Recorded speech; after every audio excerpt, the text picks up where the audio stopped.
بسم اللہ الرحمن الرحیم۔ سورہ بقرہ کا رکوع نمبر 29 یعنی 29 اور دوسرے پارے کا رکوع نمبر 13۔ پہلے اس رکوع کا لفظی ترجمہ ہوگا، پھر اس کی مختصر تفسیر ہوگی، پھر اس میں جو علمی نکات بیان ہوتے ہیں وہ ہوں گے، اور اس رکوع کو میں بہت ڈیٹیل سے اس لیے بھی بیان کروں گا اس ایپیسوڈ کے بعد والا جو ایپیسوڈ ہے، کیونکہ اس میں 3 طلاق کا مسئلہ بھی بیان ہوا ہے، تو میں انشاءاللہ اس کو باقاعدہ احادیث کے حوالوں کے ساتھ، قرآن کی آیتوں کے حوالوں کے ساتھ، کیونکہ یہ مسئلہ ہمارے ہاں بہت ہی ایک معرکۃ الآراء بن چکا ہے، 3 طلاقیں دی جاتی ہیں، اس کے بعد بیوی کو فتویٰ لے کے رکھ لیا جاتا ہے، تو اس پہ میں اگلے ایپیسوڈ میں انشاءاللہ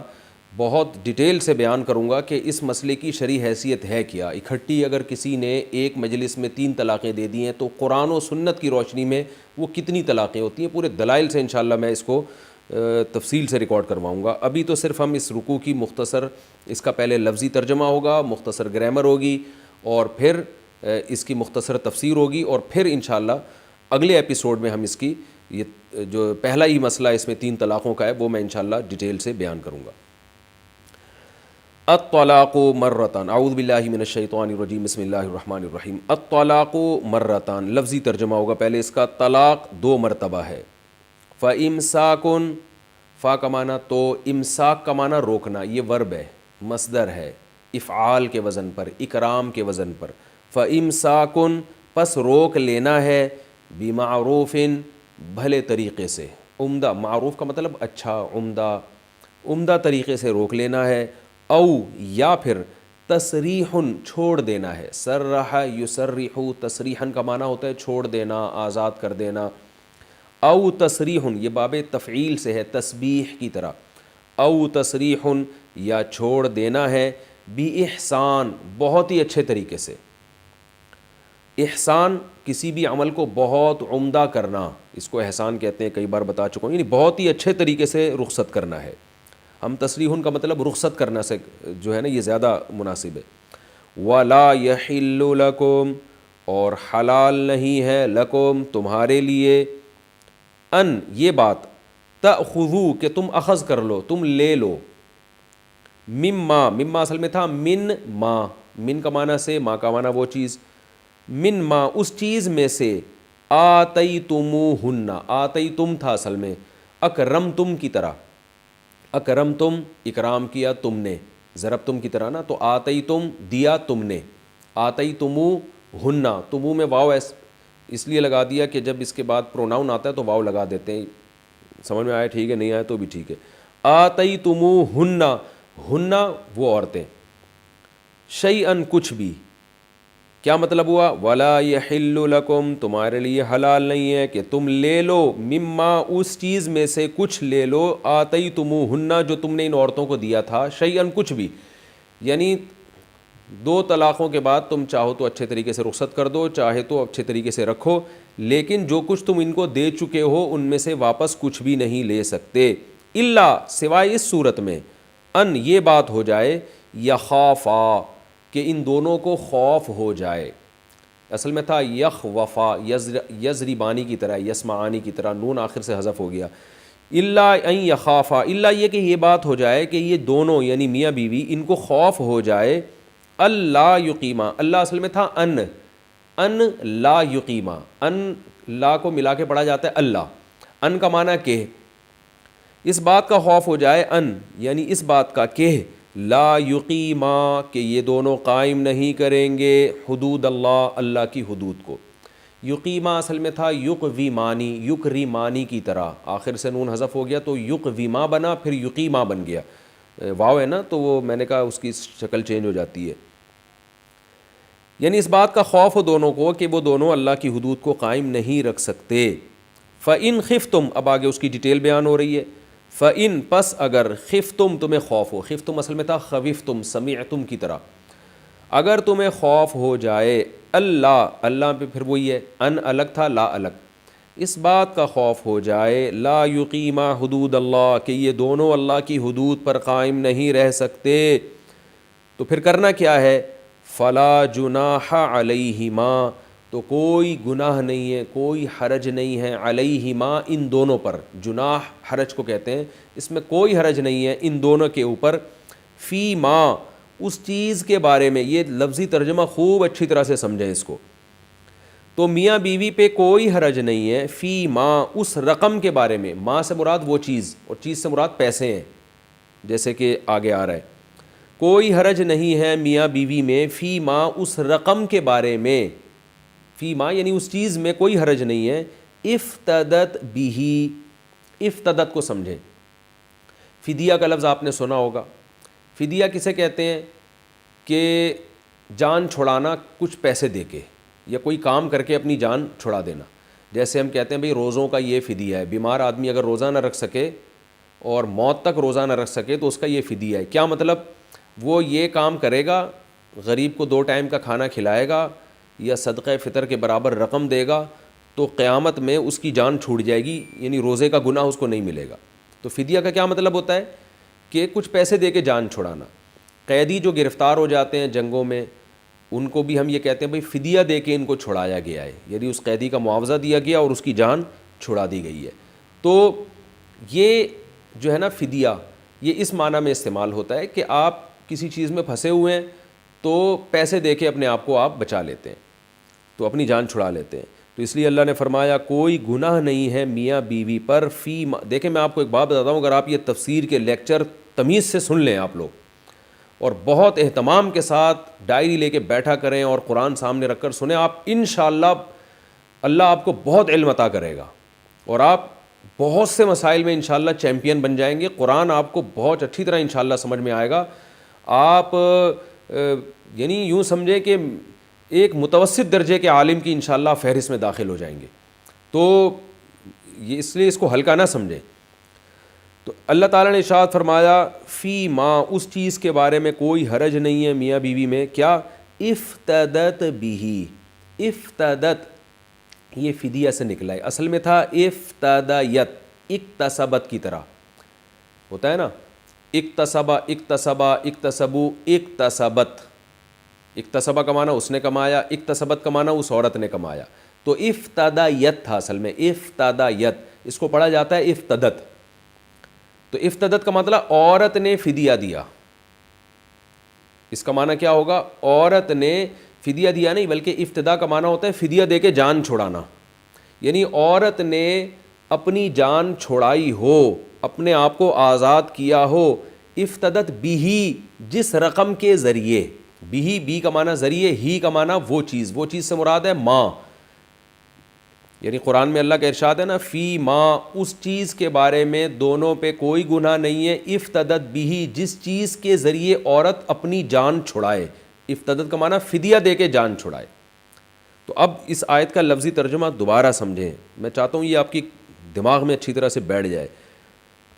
کیونکہ تھوڑا سا مشکل ترجمہ ہے۔ فلا جناح علیہما تو میاں بیوی پہ کوئی حرج نہیں ہے، فی ما اس رقم کے بارے میں، افتدت بھی جس رقم کے ذریعے عورت فدیہ دے کے اپنی جان چھڑائے، یہ اس کا لفظی ترجمہ ہو جائے گا۔ اور پوری آیت کا ترجمہ کیا ہوگا کہ طلاق کے بعد تمہارے لیے حلال نہیں ہے ان تأخذوا مما آتیتموہن شیئا کہ تم عورت سے کچھ بھی رقم واپس لے لو، الا یہ کہ دونوں کو اس بات کا خطرہ ہو کہ دونوں اللہ کی حدود پہ قائم نہیں رہ سکتے۔ اب اس بات کا اگر خطرہ ہو تو پھر کیا حکم ہے، یہ آگے آ رہا ہے، بس اگر تمہیں یہ خوف ہے کہ میاں بیوی دونوں اللہ کی حدود پر قائم نہیں رہ سکتے تو پھر میاں بیوی دونوں میں کوئی حرج نہیں ہے اس رقم کے بارے میں جس رقم کے ذریعے عورت فدیہ دے کے اپنی جان چھڑا لے، یعنی پھر شوہر کے لیے لینے میں کوئی حرج نہیں ہے اور عورت کے لیے اس رقم کے دینے میں کوئی حرج نہیں ہے، یہ مطلب ہوا آیت کا۔ تلک حدود اللہ یہ اللہ کی حدود ہیں، فلا تعتدوها، تعتدو اصل میں تھا تعتدیو تکتسبو کی طرح، فلا تعتدوها اس حدود کو سے تجاوز مت کرو، ہا ضمیر لوٹ رہی ہے حدود کی طرف، اللہ کی حدود سے تجاوز مت کرو۔ ومن یتعدی، یتعدی باب تفعل ہے، تکلف، یتعدیو تھا اصل میں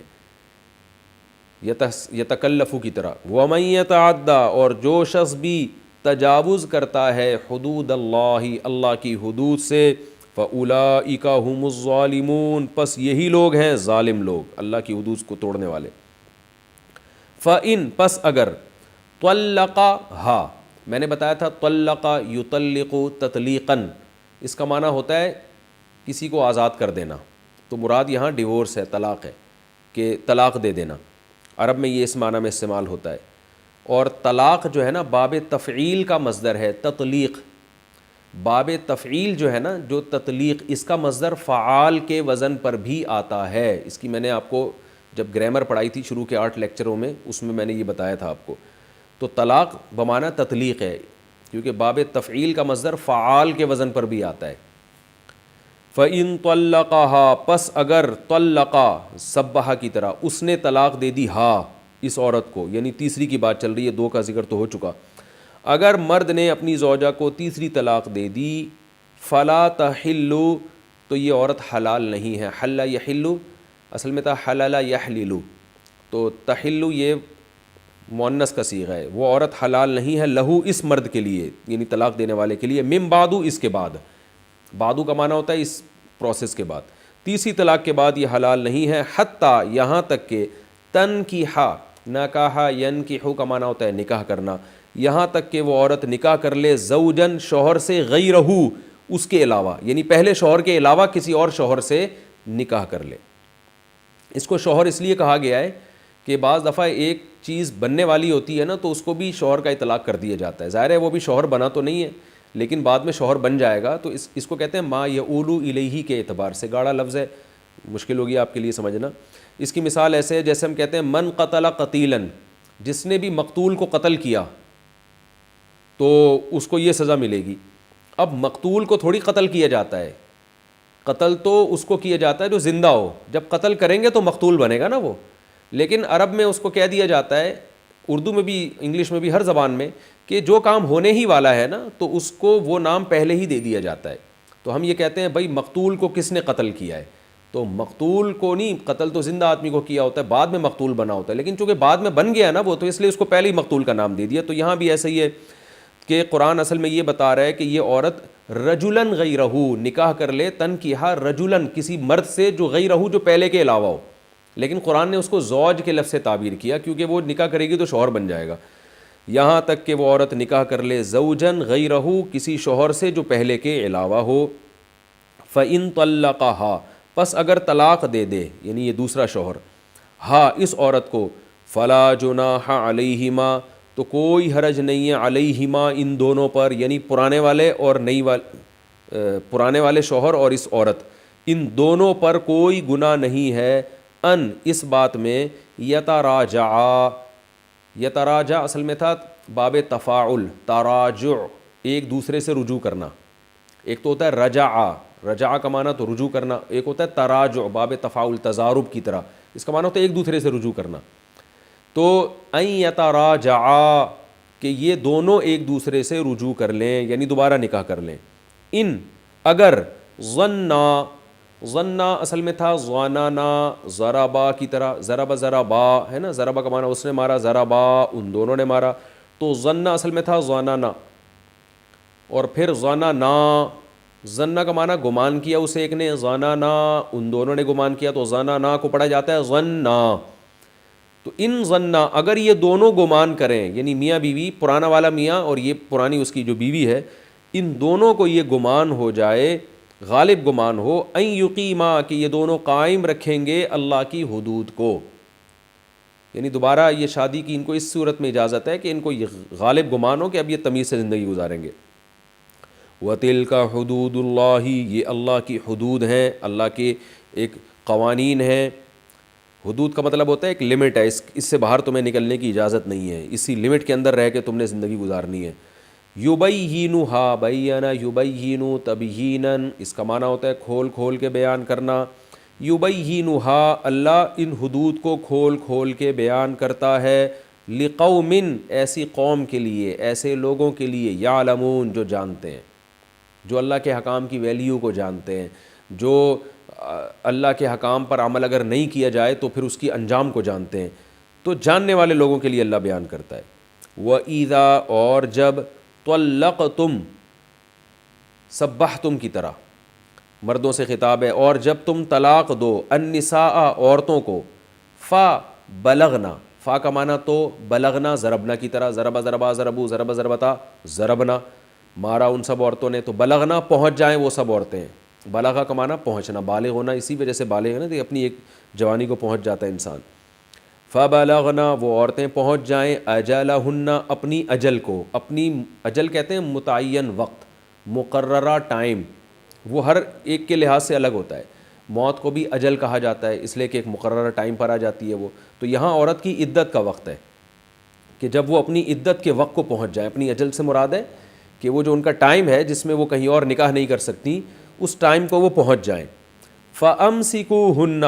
اللہ فرماتے ہیں تو امسکو، امسکا یمسکو، امساکن کا معنی روکنا، تو اکریمو کی طرح یہ امر کا صیغہ ہے، امسکوہن ان عورتوں کو روک لو، بمعروف عمدہ طریقے سے، او یا پھر سرحوہن، سرح یسرح تسریحا رخصت کر دینا، چھوڑ دینا، یا ان کو چھوڑ دو بمعروف عمدہ طریقے سے، سبح یسبح کی طرح ہے، ولا تمسکوہن اور نہ روکو، امسکا یمسکو امساکن کا معنی روکنا، لا تمسکوہن ان عورتوں کو مت روکو، ضرارن نقصان پہنچانے کے لیے، ضرر نقصان کو کہتے ہیں، ضرار کا معنی نقصان پہنچانا، ان کو نقصان پہنچانے کے لیے مت روکو، لتعتدوا تاکہ تم حدود سے تجاوز کرو، تعتدیو تھا تکتسبو کی طرح اعتدا، یعنی اس نیت سے ضرر پہنچانے کے لیے تاکہ تم اللہ کی حدود سے تجاوز کرو، کیونکہ ضرر پہنچانا اللہ کی حدود سے تجاوز ہی ہے، تو اس نیت سے ان کو مت روکو، وَمَن يَفْعَلْ ذَلِكَ اور جو بھی کرے گا یہ کام، یعنی طلاقوں کے بعد عورت کو ظلم کرنے کی نیت سے دوبارہ اپنے نکاح میں روک لے گا، تو جو بھی یہ کام کرے گا فَقَدْ ظَلَمَ نَفْسَهُ تو تحقیق ظلم کیا اس نے اپنی ہی جان پر، وَلَا تَتَّخِذُوا اور مت ٹھہراؤ، اتخذ یتخذ اتخاذا اس کا معنی ہوتا ہے ٹھہرانا، اور مت ٹھہراؤ آیات اللہ ہزوا، ہزوا استہزاء مذاق کی چیز، اللہ کی آیات کو مذاق مت بناؤ، یعنی ان احکام کو سنجیدگی سے فالو کرو، ان کو مذاق اور کھیل مت بناؤ، وَاذْكُرُوا اصل میں تھا اذکروا، الف سائلنٹ ہو گیا، اور یاد کرو نعمت اللہ علیکم اللہ کی نعمت کو جو تمہارے اوپر ہے، وما اور اس چیز کو بھی یاد کرو، انزل علیکم جو اس نے تم پر نازل کی، من الکتاب یعنی کتاب، یہ بھی ایک نعمت ہے، اس کو بھی یاد کرو، والحکمہ اور حکمت کی باتیں، یعظکم وعظ یعظ اصل میں تھا یوعظ، وعظ کرنا نصیحت کرنا، یوعظ کو پڑھا جاتا ہے یعظ، اور اس چیز کو بھی یاد کرو جو اللہ نے تم پر نازل کی یعنی کتاب اور حکمت کی باتیں، یعظکم بہ جس کے ذریعے اللہ نصیحت کرتا ہے تمہیں، یعنی تم پر اللہ کے اتنے احسانات ہیں ان کو یاد کرو، واتقوا اللہ اور اللہ سے ڈرو، وَاعْلَمُوا اور جان لو، ان اللہ بکل شیء علیم کہ اللہ ہر چیز کو جاننے والا ہے۔ یہ تو اس رکوع کا لفظی ترجمہ اور مختصر سی گرامر ہو گئی، اب میں انشاءاللہ اس کی تفسیر بیان کرتا ہوں۔ الطلاق مرتان، طلاق دو مرتبہ ہے، یہ جو طلاق کا لفظ قرآن نے استعمال کیا نا، اصل میں یہ لفظ طلاق مراد نہیں ہے، اس سے طلاق کے جو ڈکشنری میں معنی ملتے ہیں وہ تو آزاد چھوڑ دینا، تو آزاد تو آپ گھر میں جو ہے نا پنجرے سے کبوتروں کو بھی آزاد کر سکتے ہیں، اس کے لیے بھی طلاق کا لفظ استعمال ہوتا ہے، اور جو ہے آپ غلام کو بھی آزاد کر دیتے ہیں تو اس کے لیے بھی یہ تطلیق کا لفظ استعمال ہو سکتا ہے، لیکن عرب جب بیوی کی طرف نسبت کر کے یہ کہتے تھے نا تو اس سے مراد ہوتا تھا نکاح کی قید سے آزاد کر دینا۔ اسلام میں جب عورت کا نکاح ہوتا ہے تو یاد رکھیں عورت شوہر کی غلام نہیں ہوتی، لیکن وہ نکاح کی قید میں بہرحال آ جاتی ہے، اور اس قید کو جب تک شوہر نہیں کھولے گا عورت آزاد نہیں ہو سکتی، یعنی اسلام میں نکاح کرتے ہوئے تو دو طرفہ اجازت ضروری ہے، لیکن ڈیورس اور طلاق کا اختیار جو ہے وہ صرف اور صرف مرد کو دیا گیا ہے، کیونکہ یہ سمجھا گیا ہے کہ عورت شوہر کے ماتحت ہوتی ہے اور نکاح والی ملکیت عورت پر شوہر کو حاصل ہوتی ہے، نکاح والی ملکیت، یہ نہیں کہ غلاموں والی ملکیت، باندھی نہیں ہوتی، وہ آزاد عورت ہوتی ہے، لیکن نکاح کے معاملے میں نکاح کی حد تک یعنی مرد کو اللہ نے ایک پاور دی ہے، ایک طاقت دی ہے۔ اس میں کیا حکمتیں یہ میرے دوسرے بیانات میں آپ کو مل جائیں گی، اس میں عورت پہ ظلم نہیں ہے بلکہ عورت کا فائدہ ہے، اس میں حکمتوں کا بھی موقع نہیں ہے، تو اس لیے ڈیورس کا حق بھی مرد کو دیا گیا ہے۔ یہاں تک کہ مرد اگر یہ حق اپنی عورت کو دے دیتا ہے, اپنی بیوی کو دے دیتا ہے, تو مرد کے یہ اختیار اپنی بیوی کو دینے سے بیوی کے پاس بھی چلا جاتا ہے, کیونکہ مکمل اختیارات دیے ہیں تو آپ اپنے اختیارات کسی اور کو بھی دے سکتے ہیں.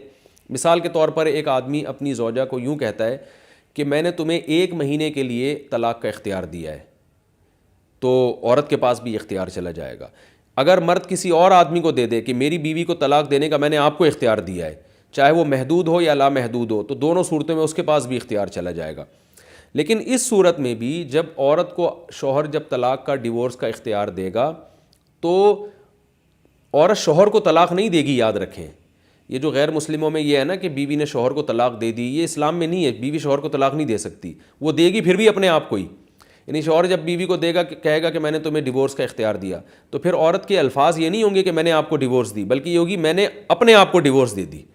یعنی اپنے آپ کو آپ کی قید سے آزاد کر لیا, میں نے آپ کے نکاح سے میں نے اپنے آپ کو آزاد کیا, کیونکہ آزاد عورت ہوگی, مرد نہیں ہوگا. مرد کی ایک نکاح والی جو ملکیت ہے وہ مرد اس سے محروم ہو جائے گا. تو اس لیے عورت ہمیشہ اپنے اوپر ہی طلاق واقع کرتی ہے. یہ جو آج کل ایک کلچر ہمارے معاشرے میں, کہانیوں میں اور ڈراموں میں, فلموں میں لوگ بتاتے ہیں کہ وہ جو ہے نا دکھایا جا رہا ہے آج کل ڈراموں میں کہ عورت نے شوہر کو ڈیورس دے دی, تو یہ بالکل لفظی غلط ہے اکارڈنگ ٹو اسلام. عورت شوہر کو ڈیورس نہیں دے سکتی. عورت کو اگر ڈیورس کا اختیار دیا بھی جائے گا تو وہ اپنے آپ کو ڈیورس دے گی. تو یہ خوب اچھی طرح سمجھ لیں. تو الطلاق مرتان کا مطلب یہ ہوا کہ عرب میں جب بیوی کو نکاح سے آزاد کرنا ہوتا تھا تو ابراہیم علیہ السلام کی جو شریعت چلی آ رہی تھی اس شریعت کے مطابق ہوتا یہ تھا کہ, اور اسلام نے بھی اس کو باقی رکھا, کہ زبان پر حکم کا مدار رکھا گیا ہے. بہت اہم ٹاپک ہے, اس کو اللہ کرے آپ کی سمجھ میں آ جائیے. زبان پر حکم کا مدار رکھا گیا ہے کہ مرد جب عورت کو اپنے نکاح سے آزاد کرنا چاہے گا, ختم کرنا چاہے گا, تو کوئی بھی ایسا لفظ استعمال کر لے جس سے یہ پتہ چل رہا ہو کہ یہ اپنی زوجہ کو اپنے نکاح سے آزاد کر رہا ہے. کوئی بھی ایسا لفظ استعمال کر لے, تو اسلام نے بھی اور زمانے جاہلیت میں بھی اس نے مرد کے ان الفاظ ہی کو معتبر سمجھا جاتا تھا, اور اس کو بہت آسان رکھا گیا ہے. مثال کے طور پر کوئی مرد اگر اپنی زوجہ سے یہ کہہ دے کہ تم میرے نکاح سے خارج ہو, تو بس خارج ہو جائے گی وہ اس کے نکاح سے. کوئی مرد اگر یوں کہہ دے آج سے تم آزاد ہو, تو آزاد کے لفظ میں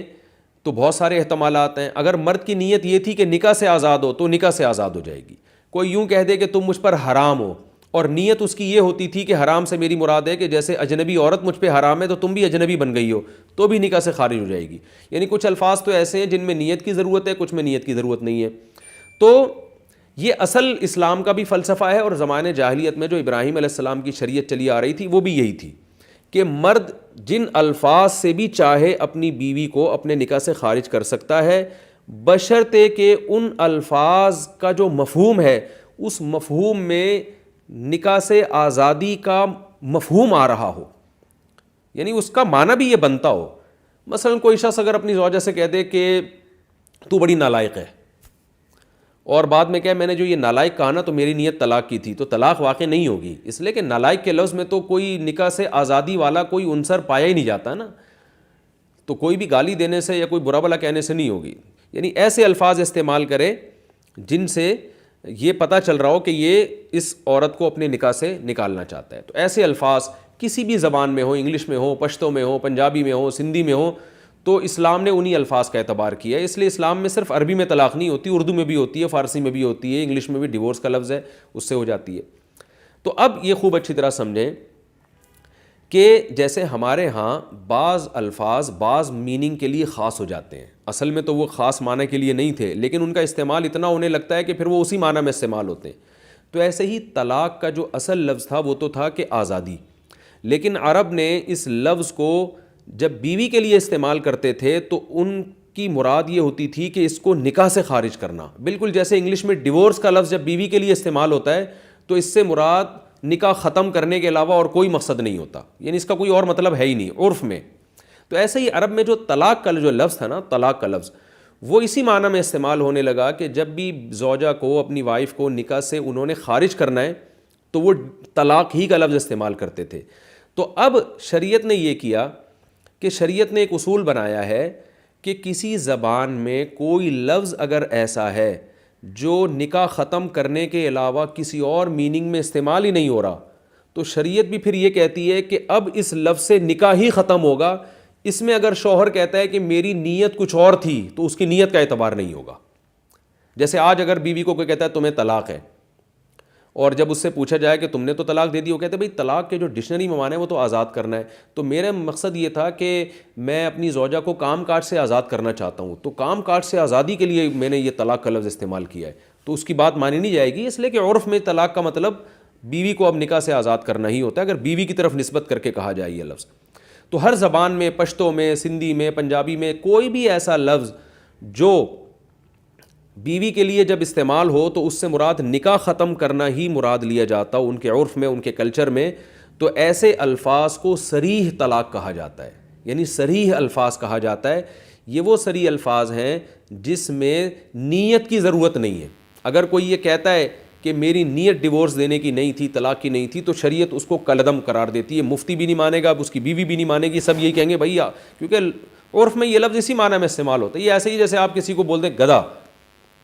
اور آپ نے گالی دے دی اس کو، اب وہ غصے میں آ رہا ہے تو آپ کہیں بھائی میری نیت آپ کو گدھا کہنے سے بے وقوف کہنا نہیں تھی، بلکہ میری نیت یہ تھی کہ گدھا جیسا اسٹرانگ ہوتا ہے اور ماشاءاللہ اتنا ویٹ اٹھاتا ہے تو آپ بھی بڑے زبردست باڈی بلڈر ہیں. تو یہ بات کوئی نہیں مانے گا. وہ بھائی گدھے کا لفظ ٹھیک ہے اس معنی میں بھی استعمال ہو سکتا ہے،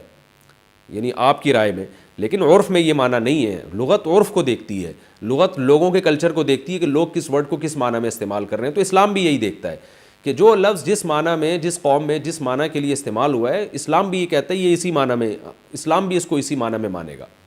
تو اب عرب میں طلاق کا لفظ نکاح ختم کرنے کے لیے استعمال ہوتا تھا، تو اس لیے طلاق کا لفظ اب ایک سائن بن گیا، علامت بن گیا.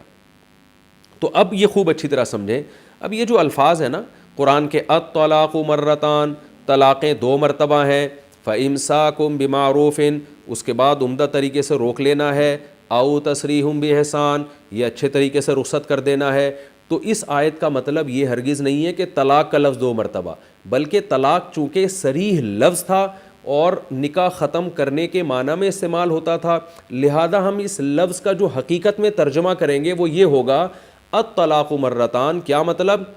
کسی بھی قوم میں وہ لفظ جو بیوی کے نکاح کو ختم کرنے کے لیے استعمال ہوتا ہے اور اس کے علاوہ کسی دوسرے معنی میں استعمال نہیں ہوتا، تو وہ لفظ جب بیوی کی طرف نسبت کر کے استعمال کیا جائے گا تو وہ 2 مرتبہ استعمال ہو سکتا ہے. اور 2 مرتبہ کے بعد تمہیں یہ اجازت ہے کہ تم زوجہ کو یا تو عمدہ طریقے سے روک لو یا عمدہ طریقے سے رخصت کر لو. یہ مطلب ہوا اس آیت کا. اس میں ڈیورس کا لفظ بھی آ گیا. یعنی اگر کوئی انگریز یہ کہتا ہے یا کوئی انگلش میں بیوی کو کہتا ہے تمہیں ڈیورس ہے، تمہیں ڈیورس ہے،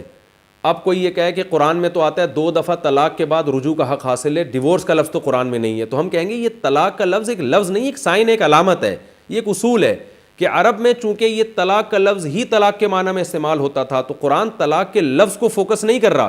قرآن عرب کے کلچر کے لحاظ سے بات کر رہا ہے. تو وہ ہر قوم کا اپنا کلچر ہوتا ہے. تو اس آیت کا جو صحیح ترجمہ ہوگا وہ یہ ہوگا، الطلاق کا مطلب کیا ہوگا کہ وہ لفظ جو کسی بھی قوم میں ڈیورس کے علاوہ کسی اور معنی میں استعمال نہیں ہوتا، وہ لفظ جو صریح لفظ ہے، یعنی صریح لفظ جس سے طلاق دی جاتی ہے،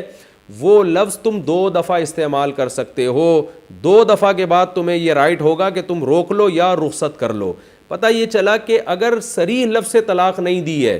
پھر اس کا یہ حکم نہیں ہے. خوب اچھی طرح سمجھ لیں. مثال کے طور پر کوئی شخص اپنی بیوی کو ایسے الفاظ سے طلاق دیتا ہے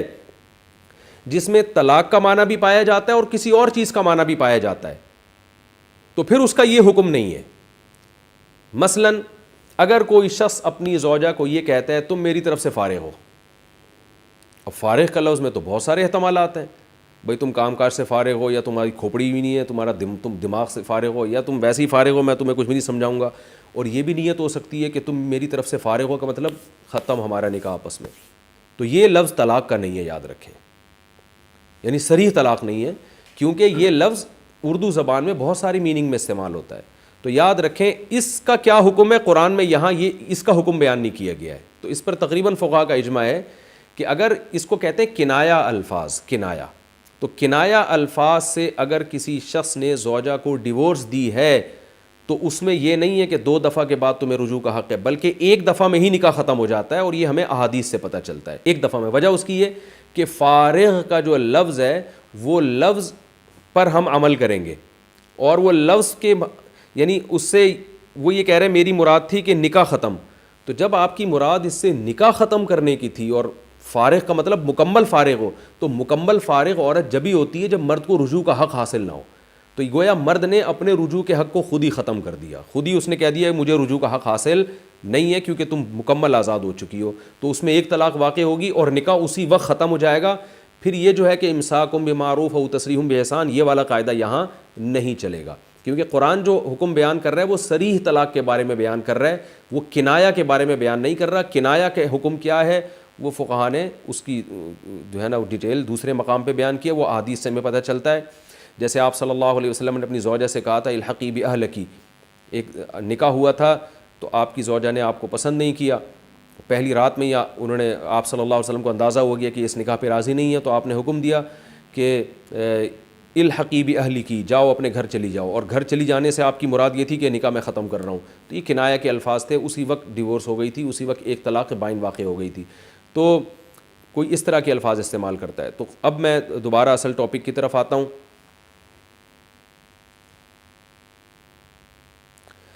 الطلاق مرتان، وہ الفاظ جو کسی قوم میں طلاق دینے ہی کے لیے استعمال ہوتے ہیں، جیسے انگلش میں ڈیورس بہترین مثال ہے، تو وہ 2 مرتبہ ہیں۔ کیا مطلب 2 مرتبہ تم وہ الفاظ اپنی زبان سے کہہ سکتے ہو؟ 2 مرتبہ کے بعد کیا ہوگا؟ فَإِمْسَاكُمْ بِمَعْرُوفٍ، چاہو تو عمدہ طریقے سے بیوی کو روک لو، او تسریحم بِإِحْسَان، یا عمدہ طریقے سے رخصت کر دو، یعنی عدت کے بعد، کیونکہ پہلے بیان ہو چکا ہے کہ طلاق کے بعد عورت عدت گزارے گی، تو عمدہ طریقے سے رخصت کر دو۔ اس میں اللہ نے یہ بتایا ہے کہ 3 طلاق کا مسئلہ کیا ہے، وہ تو میں اگلے ایپیسوڈ میں انشاءاللہ ڈیٹیل سے ریکارڈ کرواؤں گا۔ اس میں اللہ نے یہ حکم دے دیا، بتا دیا کہ طلاق کے بعد رکھنا کی نیت بھی اگر وہی حرکتیں دوبارہ کرنی ہے تو پھر نہ رکھو، اور اگر رکھنا ہے تو اچھی نیت سے رکھنا ہے، حقوق ادا کرنے ہیں، محبت سے رہنا ہے، اور چاہو تو عمدہ طریقے سے رخصت کر دو، یعنی رخصت بھی کرنا دھکے دے کے نکالنا، اس کے جہیز پہ قبضہ کر لینا، جو پھر اس کو ذلیل کرنا، رسوا کرنا، جو ہمارے معاشرے میں ہوتا ہے ڈیورس کے بعد، عورت کو شوہر ذلیل کرتا ہے، عورت شوہر کو رسوا کر رہی ہوتی ہے، ان چیزوں کا اسلام قائل نہیں ہے۔ فرمایا کوئی بات نہیں، ڈیورس ہو گئی ہے، یا تو تمیز سے رکھ کے رجوع کر لو، یعنی 2 طلاقیں ہیں اور 2 کے بعد تمہیں رجوع کا حق حاصل ہے، رجوع کر لو، یا پھر اس کو عمدہ طریقے سے رخصت کر دو۔ 1 طلاق ہو یا 2 طلاقیں ہوں، دونوں کا ایک ہی، کیونکہ جب 2 کا یہ حکم ہے تو 1 کا تو بطریق اولا یہ حکم ہے، یعنی اگر 1 دی ہے تو پھر تو اور زیادہ مرد کو یہ حق حاصل ہے کہ چاہے تو روک لے، چاہے تو رخصت کر دے۔ روکنے کا طریقہ کیا ہوگا کہ زبان سے کہہ دے میں نے بیوی سے رجوع کر لیا، یا زوجہ سے ہم بستری کر لے، یا بوس و کنار کر لے، کوئی بھی ایسا کام جو صرف میاں بیوی ہی میں ہو سکتا ہے، وہ کام کرنے سے رجوع ہو جائے گا۔ اگر رجوع نہیں کرتا مرد اور عورت کی عدت پوری ہو جاتی ہے تو پھر عورت کا نکاح ختم ہو جائے گا، جس کو قرآن نے تسریحم باحسان سے تعبیر کیا ہے کہ بھئی عمدہ طریقے سے چھوڑ دو، تو عدت پوری ہو جائے گی، آپ اس کو عمدہ طریقے سے رخصت کر دیں، وہ اب آپ کی بیوی نہیں رہی ہے، اور جہاں چاہے وہ نکاح کر سکتی ہے، دوبارہ اسی شوہر سے بھی نکاح ہو سکتا ہے، اگر دونوں چاہیں نکاح کر لیں تو کر سکتے ہیں، کیونکہ تیسری نہیں دی ہے، کیونکہ قرآن میں آتا ہے تیسری کے بعد بغیر شرعی حلالہ کے نکاح نہیں ہو سکتا، تیسری سے پہلے دوبارہ بھی نکاح ہو سکتا ہے، اور عدت جب تک پوری نہ ہو تو شوہر رجوع کر کے بھی رکھ سکتا ہے، کیونکہ اس سے پہلے والی آیتوں میں پچھلے رکوع میں بتا دیا کہ وَبُعُولَتُهُنَّ أَحَقُّ بِرَدِّهِنَّ فِي ذَلِكَ، شوہر زیادہ حقدار ہے عدت کے دوران بیوی سے رجوع کرنے کا، یعنی اگر مرد نے 1 یا 2 طلاقیں دی اور عورت نہیں رہنا چاہ رہی تو پھر عورت کو رائٹ نہیں ہے، مرد کو یہ حق دیا گیا ہے کہ وہ رجوع کر لے، بیوی اس کے نکاح سے نہیں نکلے گی۔ یہ مسئلہ بیان ہو گیا۔ آگے اللہ تعالیٰ کا ارشاد ہے وَلَا يَحِلُّ لَكُمْ أَن تَأْخُذُوا مِمَّا آتَيْتُمُوهُنَّ شَيْئًا، عورت کو تم نے طلاق سے پہلے جو کچھ بھی دیا ہو تمہارے لیے حلال نہیں ہے کہ تم اس میں سے کچھ بھی لے لو، یعنی تم نے جو مہر دیا، تحفے تحائف دیے، کچھ بھی دیا ہے تم نے، تو طلاق کے بعد نہیں لے سکتے۔ زمانے جاہلیت میں یہ ہوتا تھا کہ اتنا بیوی پہ خرچ کر چکے ہوتے تھے محبت میں آ کے، اب جب ڈیورس دے رہے ہیں تو پریشان ہوتا ہے، یار یہ تو پوری جائیدادیں ہم اس کو دے چکے ہیں۔ پہلے زمانے میں مہر بھی بہت ہوتا تھا، لاکھوں روپے مہر ہوا کرتا تھا، پتہ نہیں کتنے کتنے دراہم چاندی اور کتنے کتنے دینار سونے کے سکے ہوا کرتے تھے پہلے مہر میں۔ تو اللہ نے فرمایا کچھ بھی تمہیں لینے کی اجازت نہیں ہے، الا ان یخافا اللہ یقیما حدود اللہ. ہاں ایک صورت ہے جس میں شوہر کچھ پیسے واپس لے سکتا ہے, وہ صورت اس کو خلا کہا جاتا ہے. یعنی قرآن نے پہلے وہ طلاق بیان کی جس میں مرد پہل کرتا ہے طلاق دینے میں, اور وہ پیسوں کے بغیر ہوتی ہے, بلکہ اس میں بیوی سے پیسے لینا بھی جائز نہیں ہوتا. تو اس طلاق کا حکم اللہ نے بیان کیا. پھر اللہ بیان کر رہا ہے وہ طلاق جس میں مطالبہ عورت کی طرف سے ہو اور عورت پیسے دے کے شوہر سے جان چھڑا رہی ہو, اس کو خلا کہا جاتا ہے. خلع اصل لفظ ہے یہ خلع, لیکن اردو میں اس کو خلا کہتے ہیں. تو اس کو بیان کیا جس کو طلاق بالمال کہہ سکتے ہیں آپ, یعنی وہ طلاق جس میں شوہر کو اس کا معاوضہ مل رہا ہے. اور پھر اس کے بعد اللہ نے حکم بیان کیا کہ تیسری طلاق کا کیا حکم ہے, یعنی طلاق چاہے مال کے ذریعے ہو یا بغیر مال کے ذریعے ہو, تیسری طلاق کے بعد رجوع کا حق حاصل نہیں ہے, اور دونوں آپس میں نکاح نہیں کر سکتے, چاہے وہ بالمال ہو یا بغیر مال ہو. اس لیے اللہ نے تیسری طلاق کو تھوڑا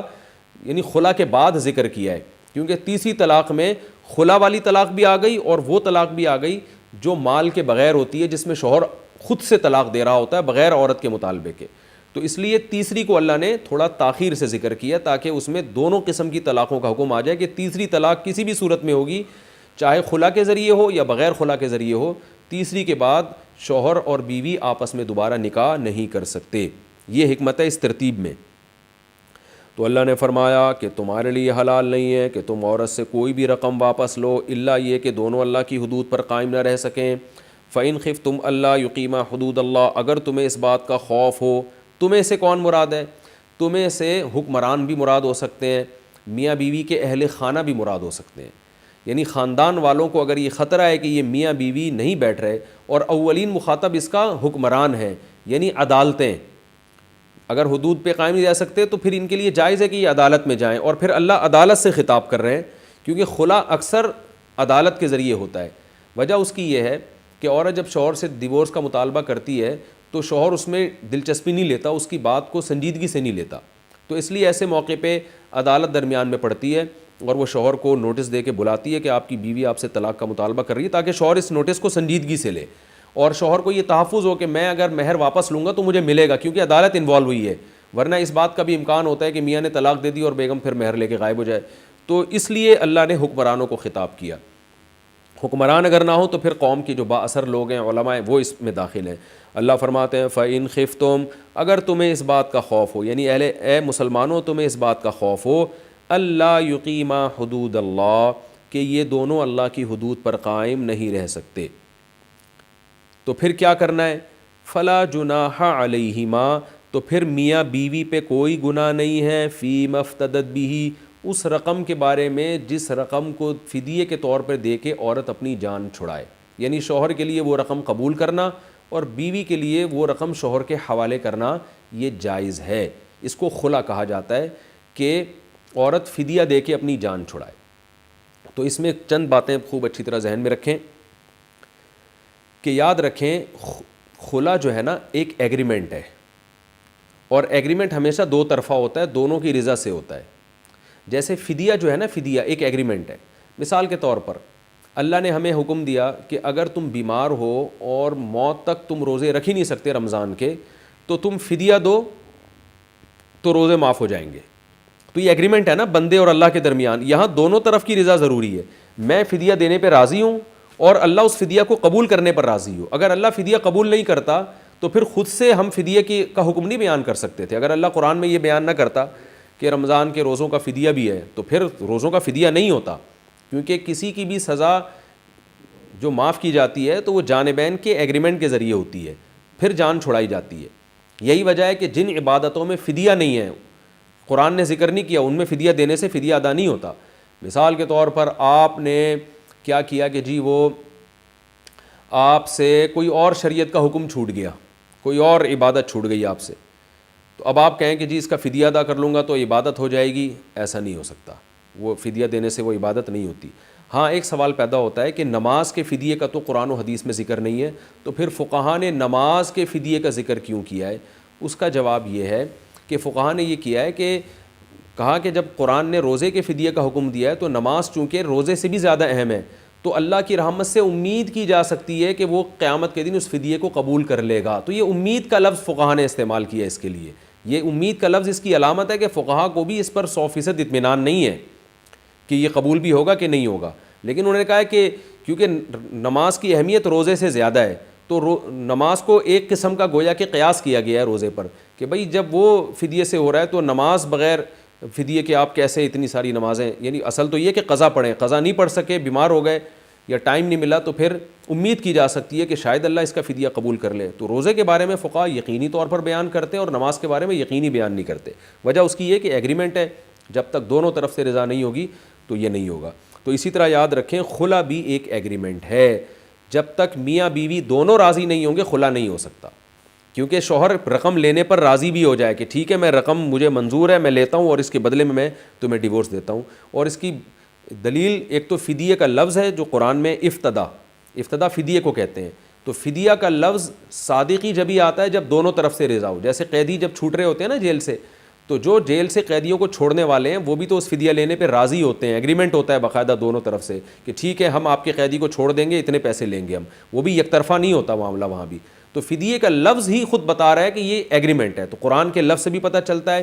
اور بخاری مسلم کی حدیث سے بھی کہ اول خلع فی الاسلام، امام بخاری نے باب باندھا ہے کہ اسلام میں جو سب سے پہلے خلا کا کیس ہوا ہے، تو اس کیس میں بھی جمیلہ بنت ثابت انصاری نبی صلی اللہ علیہ وسلم کی خدمت میں آئیں، انہوں نے کہا مجھے اپنے شوہر سے ڈیورس چاہیے، تو آپ نے ان کے شوہر کو بلایا اور ان سے کہا کہ اپنا مہر واپس لے لو اور ان کو طلاق دے دو، تو ان کے شوہر نے مہر واپس لے کے ان کو طلاق دی۔ تو اس کو محدثین نے کہا ہے کہ اسلام کا سب سے پہلے خلا، تو خلا بھی اصل میں طلاق ہی ہوتی ہے، لیکن مطالبہ اس میں عورت کی طرف سے ہوتا ہے اور عورت پیسے دے کے طلاق لے رہی ہوتی ہے۔ تو یہاں بھی نبی نے ان صحابی کو حکم دیا تھا کہ ان کو ڈیورس دو، تو یہ بھی یک طرفہ معاملہ نہیں ہوا بلکہ صحابی نے ڈیورس دی ہے۔ تو اس سے پتہ چلتا ہے کہ خلا، یہ جو عدالتوں میں خلا ہو رہا ہے نا، یک طرفہ خلا ہو رہا ہے، شوہر سے پوچھے بغیر عدالت خلا کی ڈگری دے دیتی ہے، تو یہ شرعی طور پر درست نہیں ہے۔ تو ایک تو بات یہ پتہ چلی، باقی انشاءاللہ اس کے مزید احکام انشاءاللہ میں اگلے رکوع میں بیان کروں گا۔ اور 3 طلاق کا مسئلہ تھا، مجھے ایسا لگتا ہے کہ وہ اگلے رکوع کے بجائے اس سے اگلے ایپیسوڈ میں ہمارا جائے گا وہ مسئلہ۔ بہرحال جیسا بھی ہوتا ہے ہم اس کے مطابق چلیں گے انشاءاللہ۔ اللہ تعالیٰ سمجھنے کی، عمل کی توفیق عطا فرمائے۔